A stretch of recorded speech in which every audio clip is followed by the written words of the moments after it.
Olha, uma das pessoas que recebeu um convite de honra para estar aqui hoje, dessa data tão importante de reinauguração do Lar do Idoso, foi o ex-prefeito Júlio César. Está aqui conosco. Júlio, como é que é a emoção de ver hoje essa obra aí tão importante aqui para os velhinhos da nossa cidade? O mais importante assim que a gente vê é a mobilização para que isso tivesse acontecido, né? Desde o projeto da Karen Fogliato, uma pessoa que tem uma história maravilhosa e que deu força, talvez, até para que os outros também se empenhassem tanto. Então, quando você vê uma obra maravilhosa e vê que isso foi gestado pela própria sociedade, claro, com a ajuda do poder público também, mas isso é que nos dá a certeza de que o município tem um coração forte, que é a mobilização social em prol do benefício daqueles que mais precisam. Com certeza. Júlio, deixa eu aproveitar esse momento aqui. Eu acho que assim que a gente pouco se falou em política, em administração pública. Você foi prefeito da cidade aí por 2 mandatos, né? Dois não... Quase. Quase 2, né? A gente fala que te tiraram do mandato antes da hora. Os invejosos não deixaram. E é verdade. Olha, e eu te falo o seguinte, te faço uma pergunta. Hoje, a administração pública não é uma tarefa fácil. Você é uma pessoa que está acompanhando o dia a dia do Brasil, o dia a dia do Estado e acompanha também o município. Para você hoje, a administração pública, o que você tem de boas lembranças, ruins lembranças? Porque esses dias eu tenho falado contigo, você falou o seguinte: Wagner, tanto de obra que nós realizamos em Tangará da Serra, eu só tenho orgulho daquilo que eu fiz. É mais ou menos isso ainda? Você teria coragem de uma participação pública? Como é que é isso? Olha, Wagner, eu acho que a minha contribuição foi dada, né? Infelizmente, tem muita obra ainda que não terminou da nossa época, ficou aí, não terminou ainda. Mas eu acho hoje muito mais fácil administrar do que antes. Hoje a comunicação é muito mais fácil, muito mais rápida. Hoje a liberação de verbas federais... Antes eu tinha que ir a Brasília quase toda semana. A gente fazia projeto, corria para Brasília, punha na mão de deputado. Hoje a verba é impositiva. A liberação de recursos, hoje você tem que ter o quê? Eu vou dizer um negócio. Nós perdemos um bonde da política quando nós tínhamos 2 deputados estaduais, você e o Saturnino, e não eram nem recebidos aqui. Porque Sinop sempre teve 2, 3 deputados estaduais, 1 deputado federal. Rondonópolis, 5, 6 deputados estaduais, 2, 3 federais, governador, senador, enfim. Se não houver inteligência política, interação política, não vai. Precisa haver isso. Precisa. E eu fiquei assustado. Eu vi o censo 2022, eu fiquei decepcionado com a nossa cidade. Regrediu. Nós tínhamos... Nem gostaria de falar, daqui a pouco o pessoal vai estar achando que eu vou... Você está fazendo política. Estou fazendo política, mas é a realidade. Nós éramos 15ª em renda per capita. Hoje nós somos 69ª. Aliás, a 129ª. A nossa educação, que estava entre os 5, 6 primeiros, hoje é o 69º no estado. Isso é decepcionante. Ô Júlio, eu me recordo muito bem no seu tempo que você estava falando dessas viagens a Brasília e várias vezes eu pude ir contigo, Cuiabá, frequente. Nós tínhamos inclusive a República de Tangará. República de Tangará. Lá em Cuiabá, né? Praticamente toda terça-feira, eu, você, o Alexandre, ajuda a lembrar aí. Clóvis Batista. Clóvis. O Edmilson da Cefaz. Edmilson. Márcio Aguiar. Mas, enfim, Era a República de Tangará. Normando Corral? Nós sentávamos para discutir o que tinha disponível para a gente trazer para cá ou a gente fazer projeto para desenvolver o município. Não só o município, a região também, né? O Cidinho.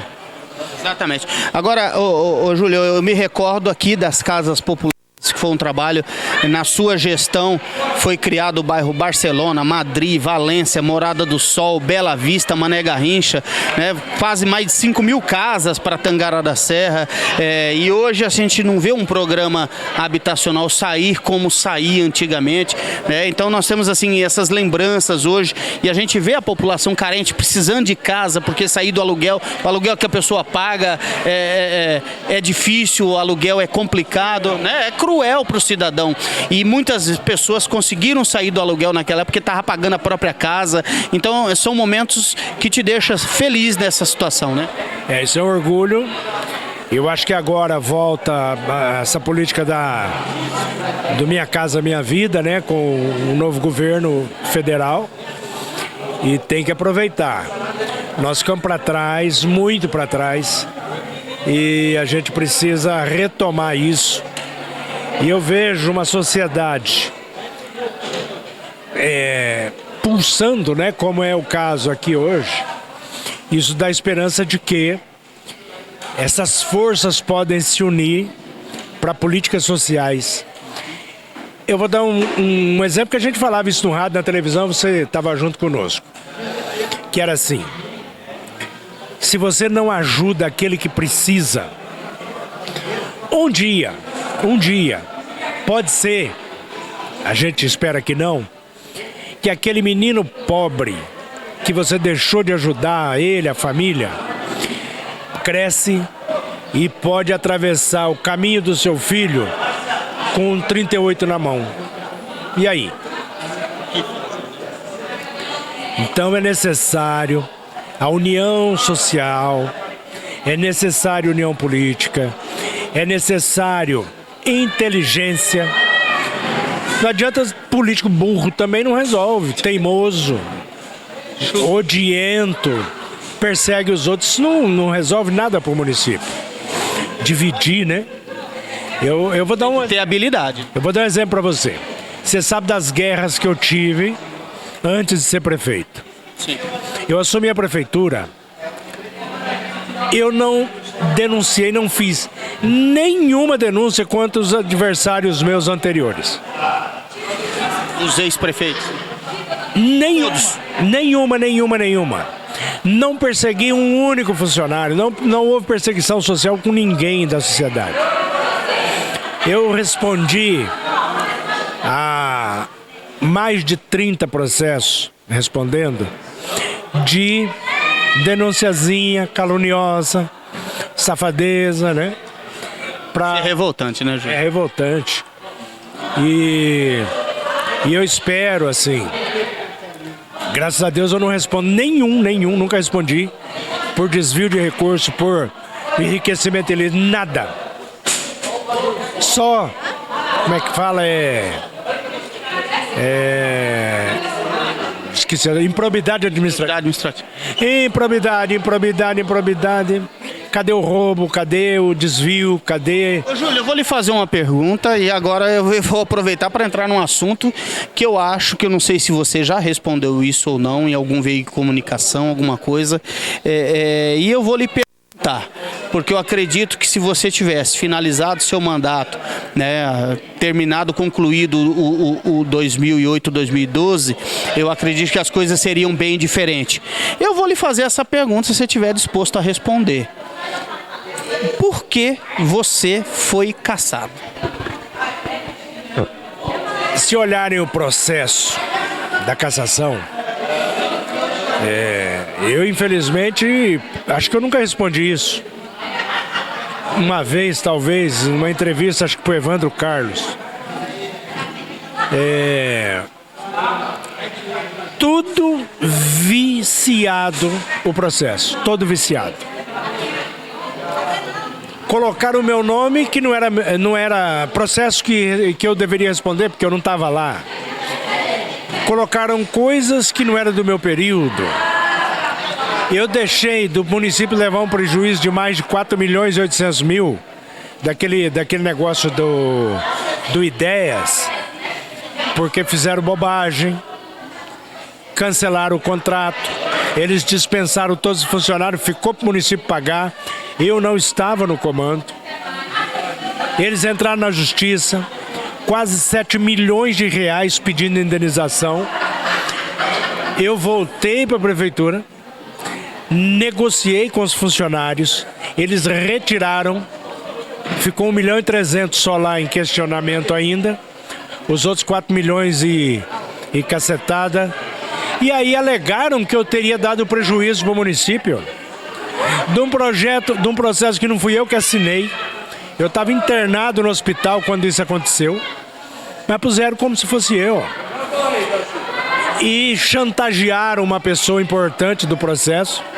Ele não podia anular o procedimento. Foi chantageado, ele sabe que foi, por quem foi, com o que foi. Não vou falar agora. E prosperou toda a ilegalidade. É um absurdo, absurdo. É desafiante para os advogados aí, a OAB, por exemplo, pegar o processo lá e ler. Seria interessante. É uma ideia, né? De repente até para ver o que aconteceu, né? Porque foi... E eu acamado, hospitalizado, voltei. E eu achava até que eu ia morrer, né? Logo, queria morrer como herói, trabalhando. Outro dia até alguém perguntou para mim, por que você voltou, né? Eu achava assim, se eu vou morrer logo, eu vou morrer como herói, eu vou morrer trabalhando. Por isso eu voltei. Tive ofertas fabulosas para não voltar. Não aceitei. Enfim. Mas... Você tem mágoa disso, Júlio? Como é que você vê isso? É triste porque tem gente que pensa que eu saí por roubo, por ter pego dinheiro, alguma coisa, e não tem nada disso, não, né? Absolutamente nada, nada, nem um centavo. Nunca. Foi Por exemplo, hoje a prefeitura de Tangará está contratado o Moés na saúde. Pois é. Era birra. Era para tirar... Mas tem o motivo principal, é um outro, que ninguém sabe, eu não posso falar, porque eu não posso garantir a minha vida e nem a vida dos meus filhos. Mas um dia, deixa as pessoas morrerem, que aí eu conto. Ô Júlio, eu vou te fazer uma última pergunta aqui para... Eu não sei se você gosta de falar sobre isso ou não, porque muitas pessoas não sabem o que aconteceu naquele dia do acidente. Que vitimou o nosso amigo Emerson, que era o seu motorista na época, seu amigo pessoal, uma pessoa de extrema confiança. E assim, o que aconteceu? Ele perdeu o controle, você estava dormindo, não viu nada? Que foi que aconteceu aquele dia? Eu não sei se você já falou isso, algum canal de televisão, alguma coisa sobre isso? Não me lembro. Eu acho que eu só falei no inquérito lá, deve ter alguma coisa lá. Infelizmente, quando chovia, aquela caminhonete tem um 4x4 que não diminui a velocidade. A outra, você colocava o 4x4, ela só ia a 80 por hora. A outra, você podia andar a 100, 110, 120, dentro do limite que a rodovia permitisse. Infelizmente, nós paramos naquele cabeça de boi para comer. Lanchonete cabeça de boi. É um posto de combustível para abastecer lá. Eu comprei um chocolate, comprei um CD pirata lá para vir ouvindo. Eu tinha ligado para minha esposa falando, não, nós vamos devagar, nós estamos tranquilos. Eu vou passar na Barra do Boco para comprar uns pés de piqui para plantar no sítio. E quando a gente estava em Cuiabá, estava chovendo, eu pus o 4x4. Eu meti a mão e pus. E o Emerson não gostava muito de andar com 4x4, não sei porquê. Chegou no cabeça de boi, ele tirou. Eu estava lá dentro. Aí ele entrou depois, comprou um salgado e tal. Eu botei um CD, uns caipirão lá, antigo. Recostei o banco e deitei. Não tinha dormido ainda, porque tinha andado 10 quilômetros, se muito, né? E fechei o olho ali, tô lá relaxando, eu tava muito cansado, eu tinha... Essa vida de prefeito não é fácil, né? Levanta as madrugadas, dorme tarde, dorme madrugada. E quando eu senti deslizar, eu levantei rápido, agarrei naquele PQP ali, né? Então acaplanou mesmo. Agarrei ali em cima e olhei pra ele. A caminhonete estava na canaleta, à frente, e perdeu a traseira. E eu só falei, Emerson, só deu tempo de falar isso. Ele girou o volante pro outro lado e pegou aquele barranco. Aí eu só lembro do barulho, igual uma lata, você chutar uma lata assim.